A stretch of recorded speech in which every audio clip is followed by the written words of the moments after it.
Sir जिला अस्पताल घायल को देखने पहुंचे, क्या मामला है? ये अब्दुल वारिस अली साहब को मेरे ख्याल से 6 तारीख को कुछ लोगों ने, जिनको वो पहचानते हैं, जिनकी नामजद FIR उन्होंने कराई है थाना सिविल लाइंस में, उन्होंने चाकुओं से हमला किया था उनके ऊपर और सीरियसली उनको घायल किया था और आज वो जिंदगी और मौत की लड़ाई में जूझ रहे हैं। लेकिन मुझे देख के ये बहुत अफसोस हुआ कि जो FIR दर्ज की गई है वो बहुत ही हल्की धाराओं में की गई है, यानी कि सिंपल हर्ट की धाराओं में FIR की गई है, 307 नहीं लगाया गया उसमें। और जिस प्रकार से यहाँ पे हॉस्पिटल में इतने सीरियस पेशेंट को भी ठीक से ट्रीटमेंट नहीं दी जा रही है, वो बहुत ही निंदनीय बात है। मैं ये गुजारिश करूँगा CMO साहब से भी और हेल्थ सेक्रेटरी साहब से भी कि जो इतने सीरियस पेशेंट्स हैं उनकी कोई इलाज ठीक से होना चाहिए। इनकी कोई अभी तक जो भी सर्जिकल एडवाइस थी वो भी पूरी नहीं हुई है। और दूसरी महत्वपूर्ण बात यह है, जो मैं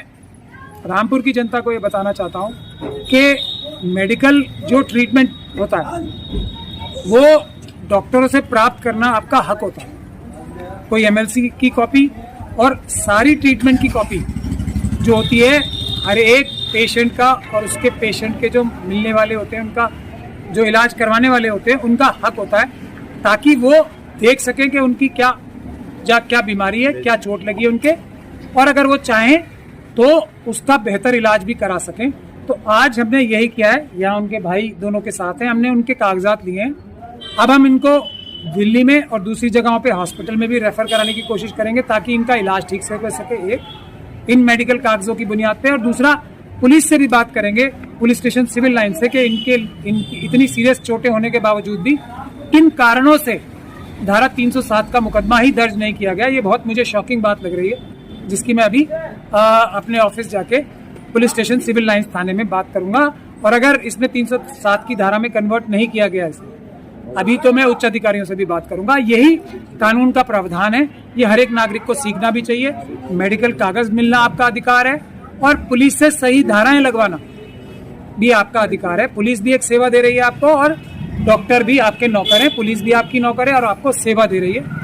मैं एक और चीज आज यहाँ पे मुझे बड़ी हैरानी वाली लगी कि इस प्रकार से यहाँ पे ऐसे कार्रवाई चल रही है। मैं बहुत शॉक्ड हूँ इन सब चीजों को। मेरे ख्याल से उत्तर प्रदेश की सरकार को, होम मिनिस्ट्री को और हेल्थ मिनिस्ट्री को अपने जो शूज है ना वो जरा थोड़ा टाइट करके बांधने चाहिए और ईमानदारी से और डिलीजेंटली जो कानून और रास्ता है ना उसको फॉलो करना चाहिए, जो अभी बिल्कुल नहीं हो रहा है। कम से कम रामपुर में तो मैं ऐसा देख रहा हूँ, हर डिपार्टमेंट कोई कानून का पालन करके काम नहीं कर रहा। राजा जी, एक बात बड़ी बात यह है कि जहां प्रचार में हर प्रत्याशी लगा है, वहीं प्रजा इंसाफ दिलाने के लिए रामपुर में जुटा हुआ है। इसको किस तरह? जिनको जीत का लालच है वो जीत के लिए लगे हुए हैं, जिनको सेवा का लालच है वो सेवा में लगे हुए हैं। मेरा काम यह है कि मैं अपनी सेवाएं रामपुर की जनता के लिए प्रस्तुत करूं। कोई कहीं मुसीबत में हो तो मैं पेश होऊंगा। हाँ, वोट किसको देना है नहीं देना है ये एक अलग बात है। मैं अपने लिए वोट भी नहीं मांग रहा हूँ।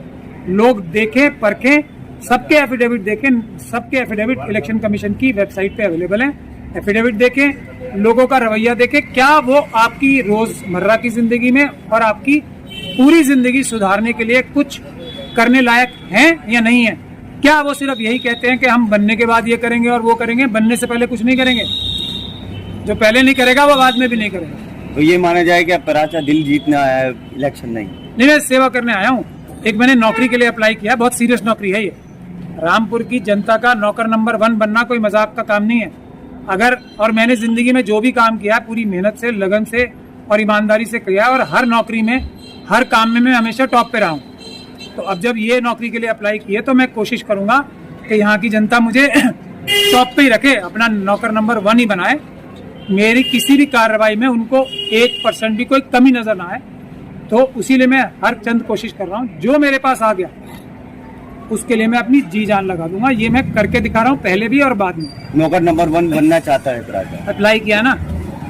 अब ये मालिकों के ऊपर है, उनको कौन पसंद आता है। मैं पसंद आता हूँ जो यहाँ रह के भी अपनी ड्यूटी कर रहा हूँ, वकालत वाली ड्यूटी भी कर रहा हूँ जो मैं हूँ, या कोई डॉक्टर पसंद आता है जो अपने ऑपरेशन थिएटर छोड़ के आ गया, या कोई और है जो अपना बुनियादी काम छोड़ के यहाँ पे दूसरा काम करने आ गया। ये देखना चाहिए। मैं अपना बुनियादी काम कभी नहीं छोड़ूंगा। मैं वकालत की हैसियत से तो आपकी अभी जितनी मदद कर सकता हूँ करूंगा। मेरे ख्याल से आपके मेंबर ऑफ पार्लियामेंट जिनको आपने नौकर नंबर 1 बनाया है वो भी आपकी इतनी मदद शायद ना कर पाए हों। नौकर नंबर 1 बन के, जो पिछले काफ़ी सालों से नौकर नंबर 1 है। अब आपका ये सोचना है कि क्या वो आपकी इतनी मदद कर पा रहे हैं जो उनका फ़र्ज़ है। अगर मैं नौकर नंबर 1 बनूंगा तो मुझे यहाँ आने की भी ज़रूरत नहीं पड़ेगी, सब चाक चौबंद होगा। किसी भी पेशेंट की को 1 सेकंड का भी इंतज़ार नहीं करना पड़ेगा, किसी भी पेशेंट को मांगने नहीं पड़ेंगे अपने कागज़। डॉक्टर खुद अपना फ़र्ज़ निभा के कागज़ आपको देंगे कि अगर आप किसी दूसरे डॉक्टर को भी दिखाना चाहते हैं, किसी बड़े डॉक्टर को दिखाना चाहते हैं, तो ये रहे आपके कागज़, ये आपका अधिकार है, ये हमारे पास फैसिलिटीज़ है, ये हमारे पास फैसिलिटीज़ नहीं है। ये डॉक्टर का फ़र्ज़ होता है बताना मरीज़ को, और मरीज़ के जो रिश्तेदार आते हैं उनको फ़र्ज़ होता है। यहाँ कोई अपना फ़र्ज़ ही नहीं निभा रहा है पूरी तरीके से, तो मैं इसमें पूरी तरह कमी यहाँ के जितने भी नौकर हैं ना उनकी मानता हूँ। वो नौकर ईमानदारी से काम नहीं कर रहे हैं, जनता मालिकों का ध्यान ठीक से नहीं रख रहे हैं।